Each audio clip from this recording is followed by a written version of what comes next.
Thermistor. Thermistor refers to thermal resistance. The aim of the experiment is conduct an experiment to determine the temperature coefficient of electrical resistance for the thermistor. The apparatus required is thermistor, thermometer, oven, constant power supply, galvanometer, digital multimeter, connecting probes. I shall show the apparatus on the thermistor trainer kit. Now, this is a thermistor trainer kit. On this kit, we can see the Wheatstone bridge type circuitry arrangement formed by 4 resistances R1, R2. These are fixed resistance values, R1, R2, the 2 adjacent resistances are fixed, and the other 2 adjacent resistances are, one is a variable resistance, other is a thermistor resistance. On along these 2 opposite terminals, we are going to connect an zero-centered galvanometer. It is shown here. The zero-centered galvanometer is shown here, and the terminals are indicated here: positive, positive, positive, negative. These are the terminals. And this is the constant DC power supply of 5 volts, positive terminal and negative terminal. And this is the variable resistance.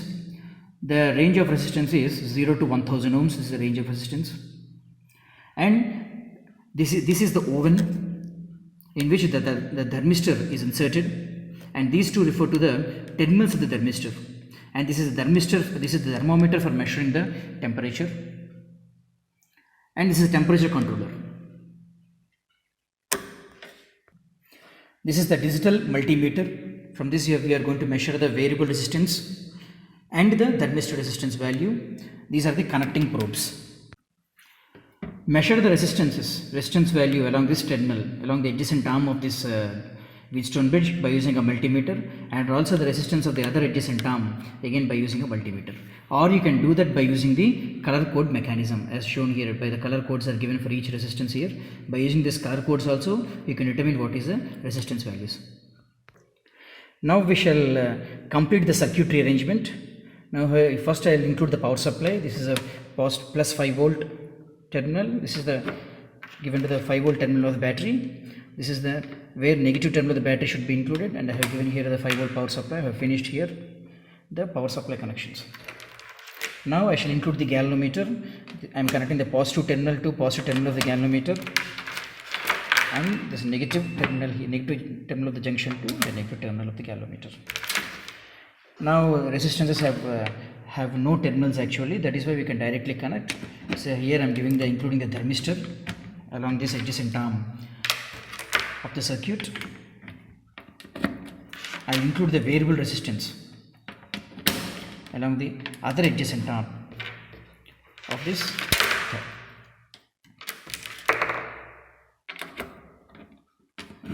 Now the circuit arrangement is completed. Now switch on this power supply. You can see this galvanometer. The galvanometer here indicates a non-zero value. That means the Wheatstone bridge is in an unbalanced state. Unbalanced state means the ratio of these two, the ratio of the resistance of the 2 adjacent arms, that is R1 and the variable resistance, is different from the ratio of the resistance of the other 2 adjacent arms, that is R2 and thermistor. Now balance the Wheatstone bridge by changing this variable resistance. Gradually balance this Wheatstone bridge, that is the galvanometer should show a 0 deflection. Now measure this variable resistance, that is with how much value of variable resistance the bridge is being balanced. Measure this value. For that I am using here a multimeter here.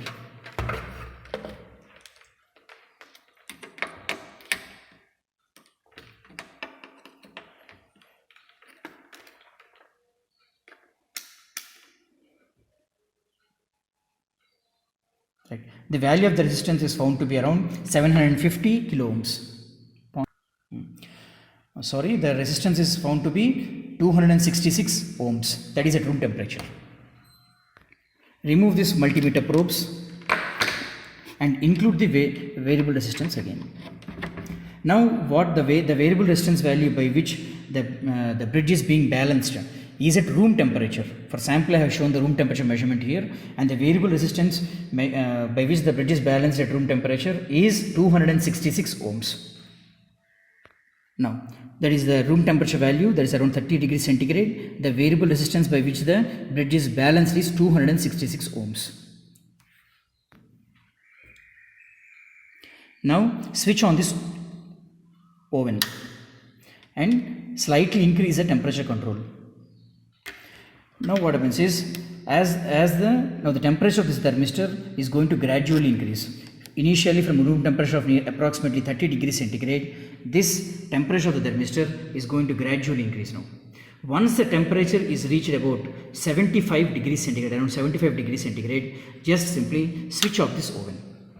After the oven is being turned off, due to induction, the temperature will further rise, but gradually it's again after reaching some highest possible value of 80 or 85, from that temperature, the thermistor will start to cool, that is, it starts to gradually decrease, the temperatures will start to gradually decrease.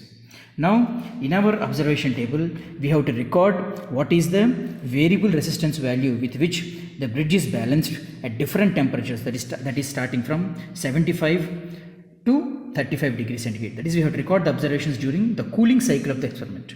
That is because as I have said earlier, you have switched off the oven at 75 degrees centigrade, and because of say the induction effect, the temperature gradually rises to 85. From there it starts to cool.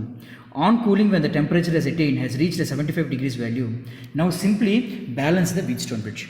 Balance the bridge again by using this variable resistance. So this galvanometer should show a zero deflection value. Show that. Now record what is the variable resistance value at that point. And after it cools to 70, again record again balance the Wheatstone bridge, and again record by using what value of resistance the bridge is balanced. Again simply do again for 65 degrees. Repeat the similar procedure for 60 degrees, 55 degrees, and so on for 35 degrees also. Once I am repeating, measure the resistance with which, the variable resistance with which the bridge is balanced at different temperatures starting from 75 to 35. We are going to do that. Now these are the variable resistance values for different temperatures starting from 75 degrees centigrade to 35 degrees centigrade during the cooling cycle of the graph. Now these are the observations. At 75 degrees centigrade, the variable resistance by which the bridge is balanced is around 75.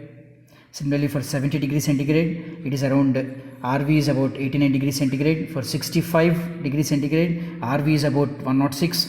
60 degrees centigrade, RV equal to 116. 55 degrees centigrade, RV equal to 139. 50 degrees centigrade, RV is 153. 45 degrees centigrade, RV is 172. And 40 degrees centigrade, RV is 193. And at 35 degrees centigrade, RV is observed to be 230 ohms. The thermistor resistance RT can be calculated from the balancing condition of this Wheatstone bridge, that is P by Q equal to R by S.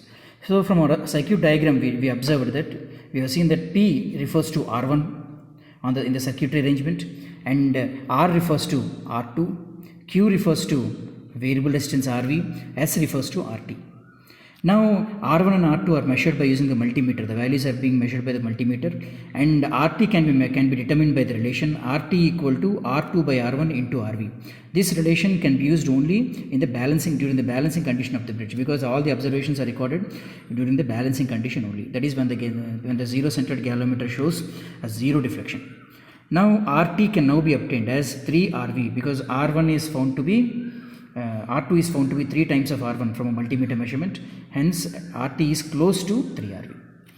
Now the thermistor resistance at the temperatures of 75 to 35 degrees centigrade can be determined as follows. That is in the range of 225 to 690, simply multiplying by 3. Now we can see here the graph, the model graph. Now I have plotted a graph between resistance of the thermistor versus the temperature. Now you can see an exponential curve here of resistance versus temperature, because thermistor is basically a semiconductor. Hence you can see that the temperature, upon increasing the temperature, resistance decreases in an exponential manner. You can observe it.